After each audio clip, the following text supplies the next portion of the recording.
dengan NIM H0523529 dari Universitas Sulawesi Barat, Fakultas Keguruan dan Ilmu Pendidikan, Program Studi Pendidikan Guru Sekolah Dasar. Nah, pada hari ini saya akan melakukan podcast bersama guru di SDN Impres nomor 32 Barane dengan Ibu Darmi Nancy SPD selaku guru kelas 5 SD. Di sini kami akan membahas mengenai manajemen kurikulum dan pembelajaran. Nah, baik Ibu, di sini ada beberapa pertanyaan. Langsung saja untuk pertanyaan yang pertama. Menurut Ibu, kurikulum baru menuntut guru menjadi fasilitator dan penerapan pembelajaran berdiferensiasi. Apakah program pelatihan guru yang ada di sekolah ini sudah cukup untuk mengubah pola pikir dan kebiasaan mengajar guru? Kebiasaan mengajar guru yang sudah puluhan tahun. Kenapa? Apakah sudah cukup?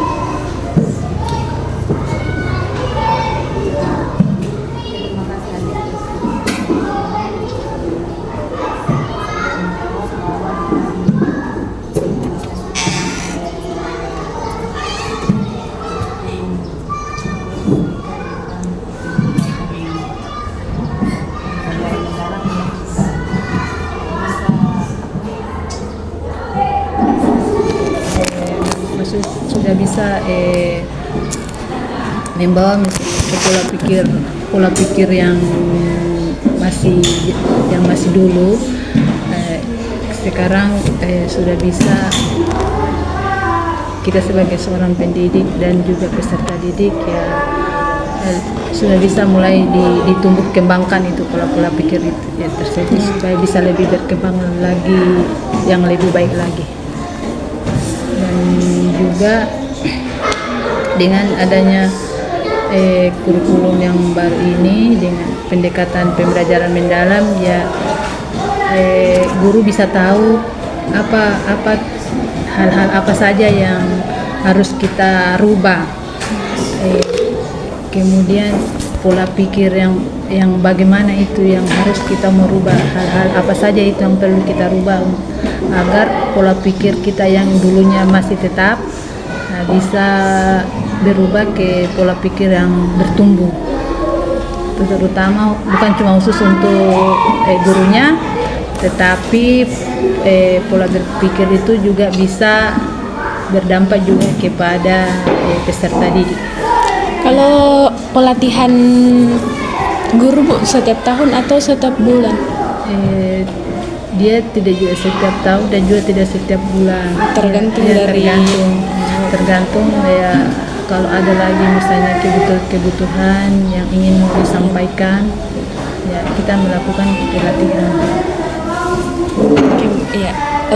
Selanjutnya Ibu, untuk pertanyaan kedua, banyak guru mengeluh tentang tingginya beban administrasi atau rencana pelaksanaan pembelajaran atau asesmen.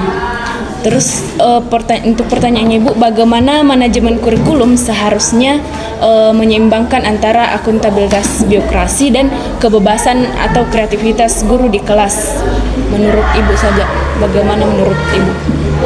Ya, menurut saya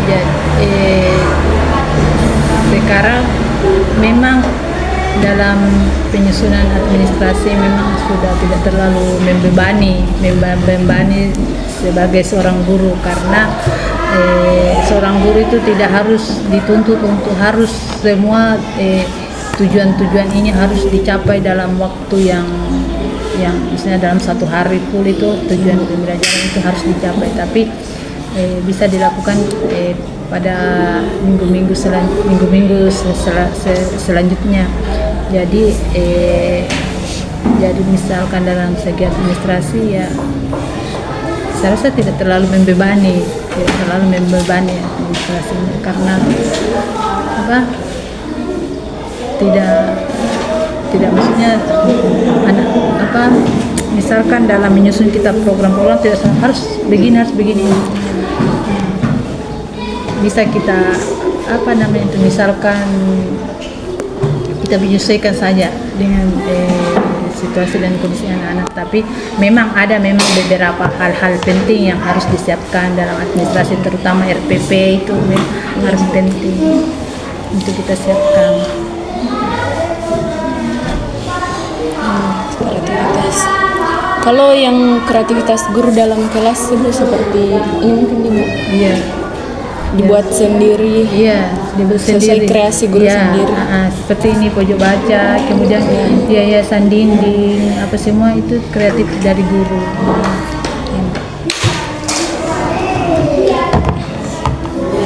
Baik, selanjutnya Bu,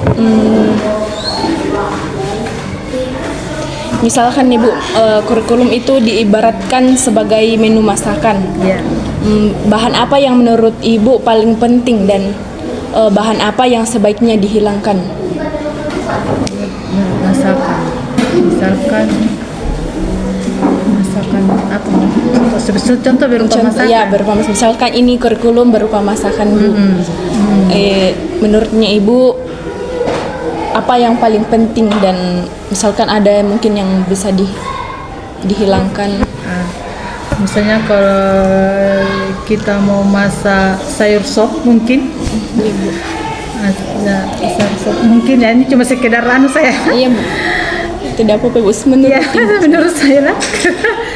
Ya kalau menurut saya misalnya kalau contohnya kita memasak sayur sop, kalau hal-hal yang paling penting di situ ya bahan dasarnya.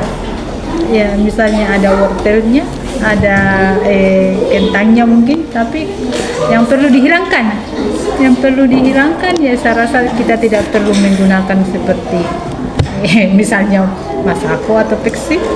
Ya mungkin bisa digunakan rempah-rempah yang mungkin yang lebih berkualitas. Misalnya masakonya bisa diganti dengan bawang putih atau mungkin yang hal-hal yang lebih berkualitas lah. Berarti kalau dalam konteks kurikulum misal bahan ajarnya gitu nih Bu. Iya, dalam konteks kurikulum jadi misalkan kalau tidak terlalu penting ya, jangan dihilangkan karena yang penting ini dasarnya ini.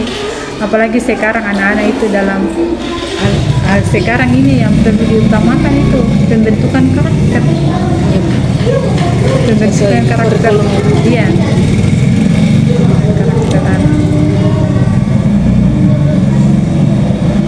Kemudian untuk yang terakhir Bu, apa tantangan terbesar bagi guru di era digital ini? Apakah siswa yang terlalu bergantung pada teknologi atau sistem sekolah yang ketinggalan zaman? Kalau saya melihat bukan hambatan-hambatan yang saya rasakan saat ini itu anak-anak dia semacam ketergantungan dengan yang namanya HP. Dia ketergantungnya dengan HP, dengan gadget. Tapi gadget yang mereka gunakan itu kebanyakan, walaupun tidak semua, itu anak-anak menggunakan gadget itu. Saya rasa gadget itu sebenarnya tidak ada, maksudnya bukan tidak semuanya itu berpengaruh negatif untuk anak-anak. Tapi karena mungkin apakah kurang kontrol dari orang tua sehingga penggunaan HP itu kebanyakan anak-anak cuma main game dibanding untuk belajar. Tapi untuk ketinggalan kita sebagai guru-guru ya semoga kita akan selalu belajar untuk bagaimana memanfaatkan teknologi yang sudah disiapkan sama pemerintah. Terutama kita ada lagi bantuan itu televisi yang besar smart TV, ada bantuan. Jadi kita berusaha untuk bagaimana seorang guru itu harus selalu belajar. Kalau di kelas sendiri Bu, bagaimana penggunaan teknologi anak-anak? Apakah masih banyak yang terlalu tergantung pada teknologi? Karena kita di sini mungkin karena daerah-daerah di pesisir, terus penghasilannya misalnya orang tua masih kurang, jadi HP itu tidak satu anak satu orang, satu HP satu keluarga. Itu biasanya satu HP itu bisa berapa, misalnya orang tua yang pakai ya bisa adik-adik anak-anaknya yang pakai. Cuma kadang kalau sudah pakai itu HP yang diberikan sama orang tuanya mereka kadang tidak gunakan untuk belajar, main game. Baik Bu, terima kasih Bu atas beberapa pendapat Ibu mengenai manajemen kurikulum dan pembelajaran. Semoga bisa bermanfaat bagi saya gunakan di perkuliahan.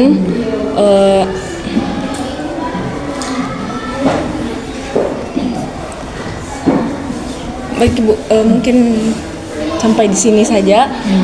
Baik, itulah pemaparan dari seorang guru, Ibu Darni Nungsi SPD mengenai manajemen kurikulum dan pembelajaran. Saya Febriantiono sebagai host pamit undur diri. Assalamualaikum warahmatullahi wabarakatuh.